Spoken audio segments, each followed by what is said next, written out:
उठाना राजा जी, उठाना राजा जी, उठाना राजा जी। असलम काबू मारन उठाना राजा जी, जी जी जी जी, उठाना राजा जी। काची उमरिया में गौना करा के रख दिल बारा तू दहिया हिला के, दहिया हिला के। काची उमरिया में गौना करा के रख दिल बारा तू दहिया हिला के।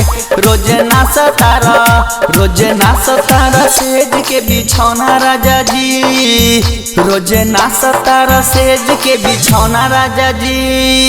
कदन दूध के उठौना राजा जी, रोज ना सतारा सेज के बिछौना राजा जी। कदन दूध के उठौना राजा जी, उठौना राजा जी, जी जी जी जी जी जी जी, उठौना राजा जी।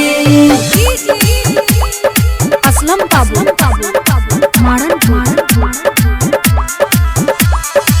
बानी कमजोर हमसे जोर न सहाता, सजिया पर कमसैया बहुत पिराता, कमसैया बहुत पिराता।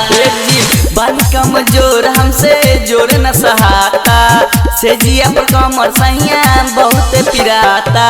तुम्हारी कमर के पीरा से असर न होला बड़ी बीरा के। बाटे छोटे छोटे वही खिलौना राजा जी, बाटे छोटे छोटे वही खिलौना राजा जी।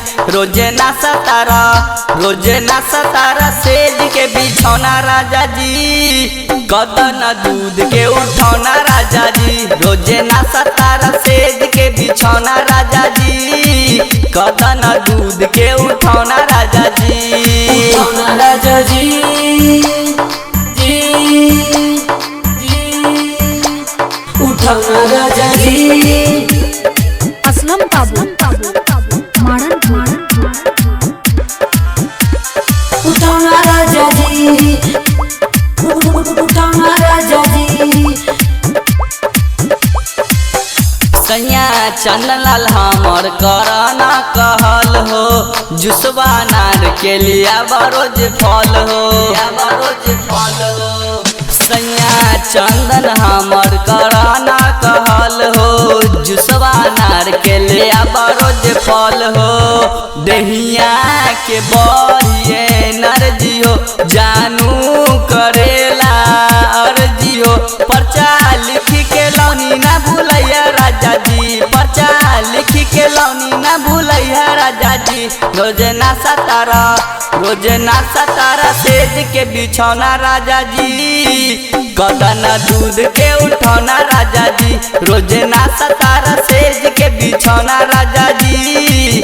कदन दूध के उठौना राजा जी।